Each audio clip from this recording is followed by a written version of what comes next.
పేతురు మొదటి పత్రిక 2వ అధ్యాయము 11వ వచనం, ప్రియులారా మీరు పరదేశులను యాత్రికులనై ఉన్నారు. పేతురు గారు అంటున్నారు, మీరేమై ఉన్నారు? పరదేశులై ఉన్నారు.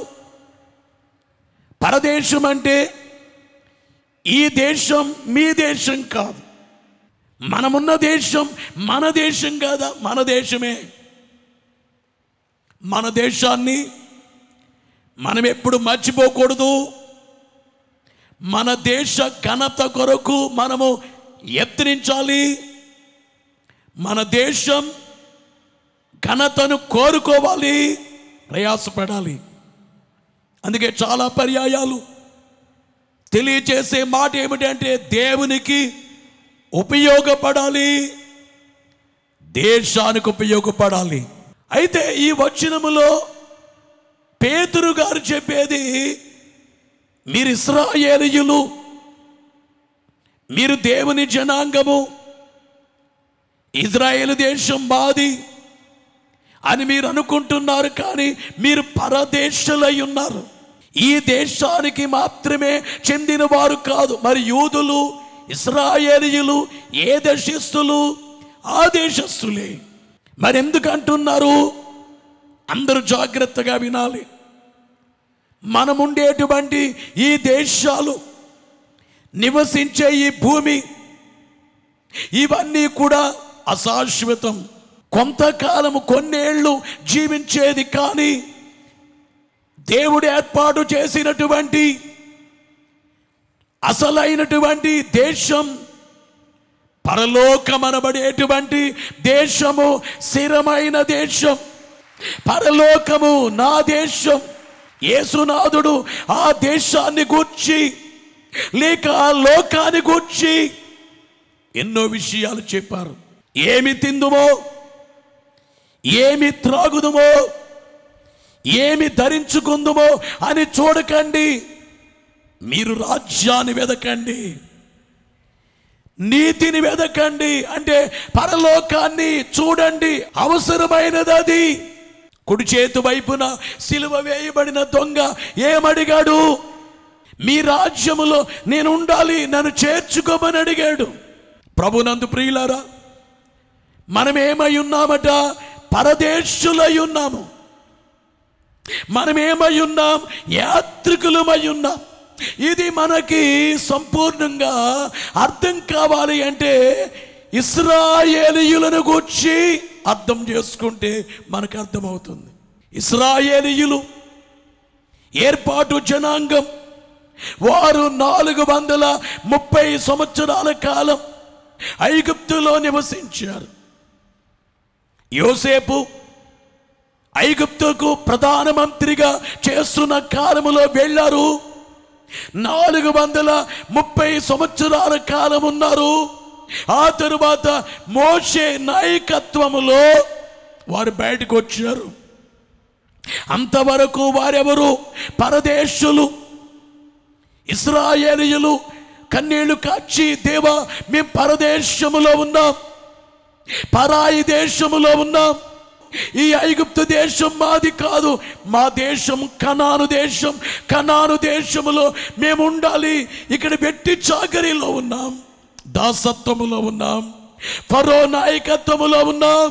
ఇక్కడి నుంచి మేము ఎక్కడికి వెళ్ళాలి? అందుకనే దేవుని వాక్యములో నిర్గమకాండం 3:7 దేవుడు మోషేతో మాట్లాడుచు చెప్పినటువంటి మాట, మరి యెహోవా ఇట్లనెను, ఐగుప్తులో ఉన్న నా ప్రజల బాధలను నిశ్చయముగా చూచితిని. పనులలో తమ్మును కష్టపెట్టిన వారిని బట్టి వారు పెట్టిన మొర వింటిని. వారి దుఃఖములు నాకు తెలిసి ఉన్నవి. I know their sorrows. అనగా వారి దుఃఖాలే, వారికి ఉండే బాధే నేను ఎరిగి ఉన్నాను.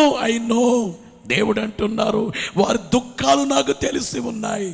వారు ఐగుప్తులో ఏ రకముగా బాధపడుతున్నారో నాకు తెలిసింది. కాబట్టి వారినే చూచాను, వారినే వారి దేశానికి నడిపిస్తాను. మనము కూడా ఈ లోకములో, ఈ పాప లోకము, ఈ లోకం వ్యాధుల లోకము, ఈ లోకము చిక్కుల లోకము, ఈ లోకం అవస్థల లోకం, ఈ భూలోకం అశాశ్వతమైంది. అయితే బ్రతికినంత కాలం నా దేశం, India is my country. Bible చెప్పేది వేరు. మన దేశం అంటే ఈ లోకం వేరు, పరలోకం వేరు. అది బైబిల్ చెప్పేది. మనది అసలైనటువంటిది పరలోకం అని అర్థం. పరలోకములో కష్టాలు ఉండవు, బాధలు ఉండవు, చిక్కులు ఉండవు, ఇబ్బందులు ఉండవు. మృగాలు లాంటి మనస్తత్వాలు కలిగిన వారే పరలోకములో ఉండరు. కాబట్టి ప్రభునందు ప్రియులారా, ఇశ్రాయేలీయులు ఐగుప్తును విడిచిపెట్టారు. మనమందరము కూడా ఈ లోకాన్ని, లోకములో ఉంటున్నా కానీ లోకాశలు విడిచిపెట్టి దేవుని వైపు పరిగెత్తాలి. బోలో యేసు మహారాజుకు, పరలోకం వైపు పరిగెత్తాలి. గలతీ పత్రిక 3వ అధ్యాయం 27వ వచనములో చూస్తే, క్రీస్తులోనికి బాప్తిస్మము పొందిన మీరందరూ, క్రీస్తులోనికి బాప్తిస్మము పొందిన మీరందరూ క్రీస్తును ధరించుకొని ఉన్నారు. క్రీస్తును ధరించుకొని ఉన్నారు అనగా లోకములో ఉన్న మనమే క్రీస్తును ధరించి క్రీస్తులో అడుగులు వేయాలి. ఎక్కడికి? పరలోకానికి. మొదటిగా ఏమిటంటే ఐగుప్తుని విడిచిపెట్టాలి, లోకాన్ని విడిచిపెట్టేందుకే 3 వాక్యాలు గుర్తు చేస్తాం. ఎప్పుడు?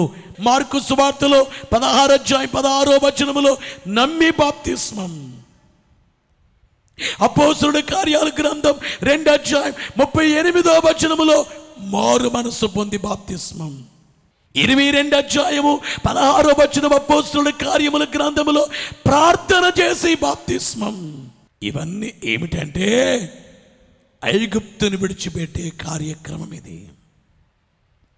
ఎవరు రక్షించబడ్డారో, రక్షించబడిన వాళ్ళు ఏమంటున్నారంటే, దేవా నేను ఈ లోకములో ఉన్నా కానీ నాకు మీరే కావాలి, నాకు అందరికంటే యేసు నాకు ఎక్కువ. మన జీవితంలో నిజంగా యేసు ప్రభు నమ్మడం అంటే, దేవా నా భర్త కంటే మీరే నాకు ఎక్కువ, నా కుమారుల కంటే యేసు ప్రభు ఎక్కువ, నా కుమార్తె కంటే యేసు ప్రభు ఎక్కువ, నా భార్య కంటే యేసు ఎక్కువ. బోలో యేసు మహారాజుకో. ప్రార్థనకి వెళ్తున్నారు మీరు, ఆదివారం చర్చి, వర్షం వస్తుంది, వెళ్ళాలా మానేయాలా? మీరు వెళ్తారా మానేస్తారా? అబద్ధాలు ఆడకండి. ఈవేళ వర్షం వచ్చింది, వద్దులే. బట్టలు ఉతకాలి ఈరోజు, వద్దులే. మాంసం చేయాలి, వద్దులే. బంధువులు వచ్చారు, వద్దులే. ఈరోజు ఎండగా ఉంది, మేము వెళ్ళాం, చచ్చి మానేస్తాం. వర్షం వస్తుంది మానేస్తాం, ఎండ వస్తుంది మానేస్తాం. ఎవరు ముఖ్యం?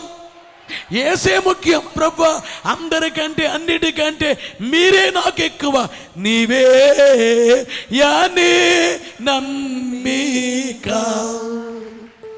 యేసు నాకు నీవే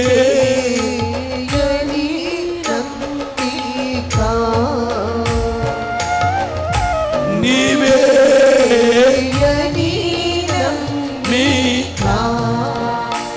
యేసు నాకు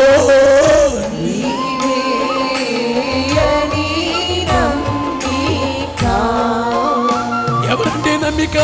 నీవే అని నమ్మిక. యేసు నీవే అని ఎవరు అనగలరంటే ఐగుప్తుని విడిచిపెడితే అనగలరు. ఈరోజు మిమ్మల్ని అడుగుతున్నా, ఐగుప్తునే విడిచిపెట్టారా?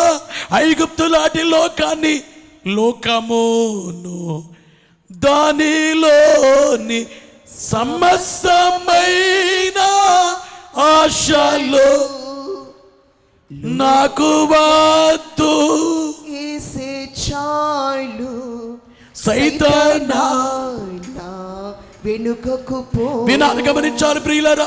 మొదటిగా లోకాన్ని విడిచిపెట్టాలి, ఐగుప్తుని విడిచిపెట్టాలి. ఈ లోకము కంటే యేసు నాకు ఎక్కువ, ఈ లోకం అందరికంటే యేసే, నా కులము కంటే యేసే నాకు, నా మతము కంటే యేసు నాకు ఎక్కువ. కనుక ఐగుప్తుని విడిచిపెట్టాలి. రెండవదిగా చూస్తే ఎర్ర సముద్రాన్ని దాటాలి. నిర్గమకాండం 14:15 నుండి ఎర్ర సముద్రాన్ని దాటినటువంటి కార్యమును గురించి వ్రాయబడింది. అంతలో యెహోవా మోషేతో, నీవేళ నాకు మొరపెట్టుచున్నావు, సాగిపోవుడని ఇశ్రాయేలుతో చెప్పుము. నీవు నీ కర్రను ఎత్తి ఆ సముద్రం వైపు నీ చెయ్యి చాపి దానిని పాయలుగా వినాలి. రెండవది ఏమిటంటే ఎర్ర సముద్రం, ఇశ్రాయేలీయులు సముద్రం మధ్యన ఆరని నేల మీద నడిచెళ్ళారు. అలాగే మన జీవిత కాలంలో ఎర్ర సముద్రము లాంటి కార్యాన్ని మనము గమనిస్తే కొరింథీ మొదటి పత్రిక 10:1-2 సహోదరులారా, ఈ సంగతి మీకు తెలియకుండుట నాకు ఇష్టము లేదు. అదేదనగా మన పితరులందరూ మేఘము క్రింద నుండిరి, వారందరూ సముద్రములో నడిచిపోయిరి. అందరూ మోషేను బట్టి మేఘములోను సముద్రములోను బాప్తిస్మము పొందారు. మేఘములో సముద్రములో బాప్తిస్మాన్ని పొందారు అంటే సముద్రములో నడిచిపోయారు. అలాగే మన జీవితంలో లోకాన్ని విడిచిపెట్టి యేసును నమ్మి బాప్తిస్మాన్ని పొందాలి. బాప్తిస్మం, రక్షించబడాలి. బాప్తిస్మం, యేసునందు నీవు రక్షించబడే కార్యం. క్రీస్తులోనికి వచ్చిన నీవు బాప్తిస్మాన్ని పొందితే క్రీస్తును ధరించుకున్నట్లు. నిర్గమకాండము 15:23 చూస్తే మారా నీళ్లు చేదైనవి కనుక వారు ఆ నీళ్లు త్రాగలేకపోయిరి. అందువలన దానికి మారా అను పేరు. జాగ్రత్తగా వినండి. మారా అనుభవం, మారా అనే చోటుకు వచ్చారు. ఆ నీళ్లు చేదైన నీళ్లు. అలాగే రోమాపత్రిక 8:18 చూస్తే మన ఎడల ప్రత్యక్షము కాబోవు మహిమ ఎదుట ఇప్పటి కాలపు శ్రమలు ఎన్న తగినవి కావని ఎంచుచున్నాము. వినాలి ప్రియులారా, మారనుభవం ఏమిటంటే చేదు శ్రమానుభవం. నువ్వు యేసు నమ్మినా, నువ్వు మారు మనసు పొంది లోకాన్ని విడిచిపెట్టి బాప్తిస్మాన్ని పొందిన నీ జీవితంలో కొన్ని పర్యాయాలు శ్రమలు ఉంటాయి. ఓ మాట చెప్పాలి, యేసు నమ్మినా కానీ శ్రమలు ఉంటాయా? ఉండవా? నువ్వు యేసు నమ్మినా కానీ లోకాన్ని విడిచిపెట్టి బాప్తిస్మం పొందినా కానీ నీ జీవితంలో శ్రమ ఉంటుంది. ఆ శ్రమ వల్ల మేలు. తండ్రి మారా నీళ్లు మధురముగా మార్చారు. కుమారుడు నీళ్లను మధురమైన ద్రాక్షారసంగా మార్చారు. ఈవేళ నీ కన్నీళ్లు పరిశుద్ధాత్మ తండ్రి ఆనంద బాష్పాలుగా మారుస్తారు. బోలో యేసు మహారాజుకు. ఎన్ని శ్రమలో అన్ని దానములో నవని విభూసన్ను తించుమిల. ఎన్ని శ్రమలో అన్ని దానములో నవని. చేతులు పైకెత్తాం. కిన్నుడవు గాకున్న ఎడలని, కిన్నుడవు గాకున్న ఎడలని, వినైన అన్నైన ఎన్నైన గెల్తుము, వినైన అన్నైన వినైన గెల్తుము. ఎందుకీత చింతనుందిదవు, వైశ్యుడు లేనట్టు ఎందుకీత చింతనుందిదవు. బోలో యేసు మహారాజుకు. ఇశ్రాయేలీయులు మొదటిగా ఐగుప్తుని విడిచిపెట్టారు. రెండవదిగా ఎర్ర సముద్రాన్ని దాటారు. మూడవదిగా మారా చేదైన నీళ్లు దగ్గర ఉన్నారు.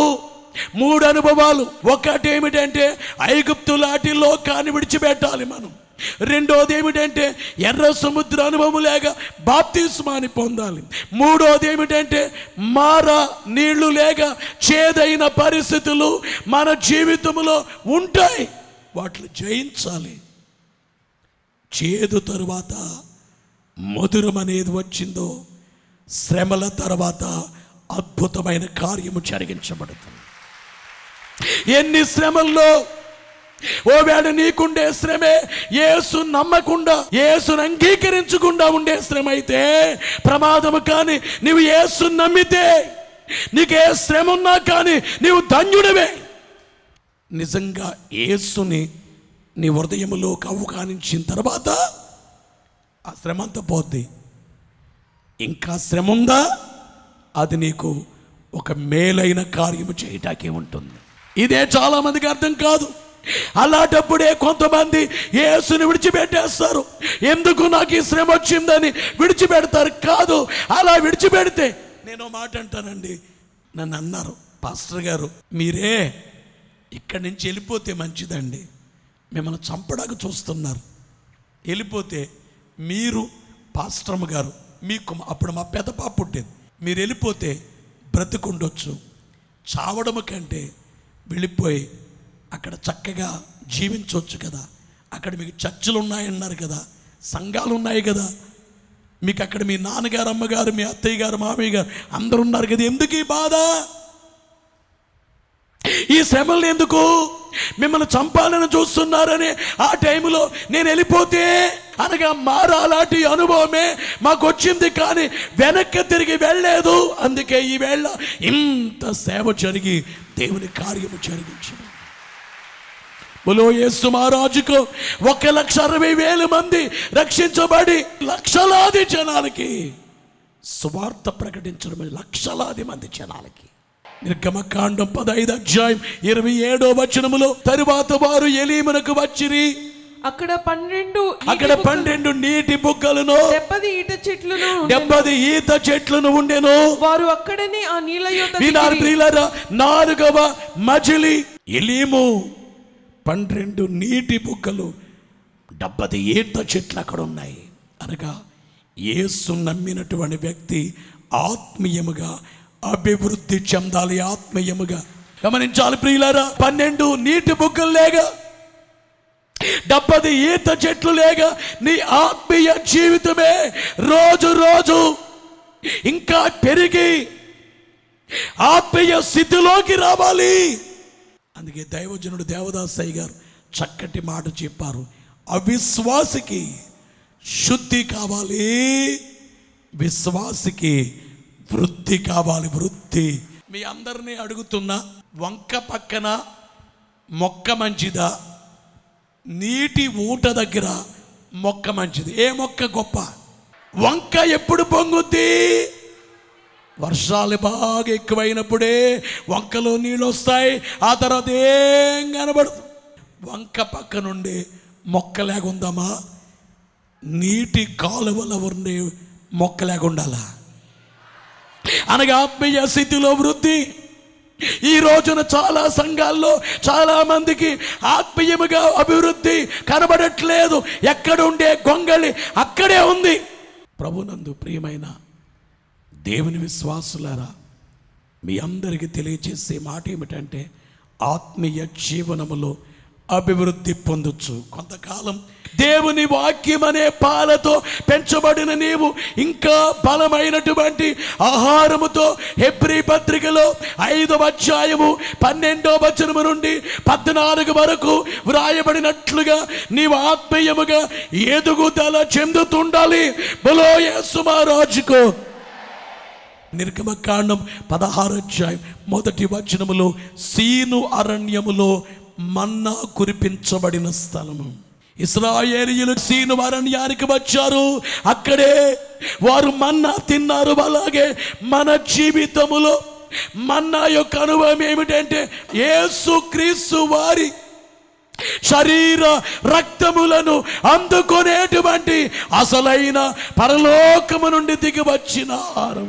యోహాను సువార్తలో 6వ అధ్యాయం 49వ వచనములో చూస్తే, మీ పితరులు అరణ్యములో మన్నాను తినినను చనిపోయిరి, దీనిని తినివాడు చావకుండునట్లు పరలోకము నుండి దిగి వచ్చిన ఆహారం ఇది. ఇశ్రాయేలీయులు మన్నా తిన్నారు, అలాగే మనందరము తీసుకునేటువంటిదే ప్రభు సంస్కార విందు, ప్రభు సంస్కార భోజనం.